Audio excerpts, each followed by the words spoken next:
Guys আমরা এই জায়গায় ঘুরতে আসলাম। সো আমার সাথে আছে জুয়েল ভাই। আজকে জুয়েল ভাইয়ের অনুভূতি জানবো যে জুয়েল ভাই এই জায়গায় এসে কিরকম লাগতেছে, ভালো লাগতেছে না খারাপ লাগতেছে। আর তো জুয়েল ভাই এই জায়গায় এসে আপনার কাছে কেমন লাগতেছে? কেমন লাগতেছে? ওই যে লোক তো কয়ে গেল। ওই লোক তো কইবো, ওই লোকের মনে করবেন যে আলাদা একটা ফুর্তি আছে। আপনার কাছে কেমন লাগলে সেটা বলেন। তাহলে বুঝেন ওই লোকের যেরকম ফুর্তি আমার এরকম ফুর্তি আছে। ওই লোকে যে মুন্ডা ছেড়া ঘুরতেছে আমার আচ্ছা, এটা করছে। আপনি যে একা আইছেন সাথে যদি আমি একা না তো, ভালোবাসার মানুষটা আমি একা নাই তো। আমি তো আছি, আমি বাদ আপনি আছেন না, ওই যে আরো লোক আছে। না তাছাড়াও যদি আপনার ভালোবাসার মানুষটাকে নিয়ে আসতে পারতেন তাহলে কেমন লাগতো? প্রেম করবো। প্রেম করবেন? তাহলে অফার দিয়ে দে একটা। অফার দিব না? তো জুয়েল ভাই এটা প্রেম করতে চাই কিন্তু হয়তো বা শরম লাগতেছে এই জন্য বলতেছে না।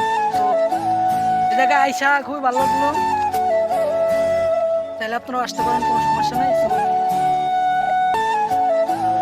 চারিদিকে আবহাওয়া খুবই সুন্দর, আজকের পরিবেশটা খুবই সুন্দর।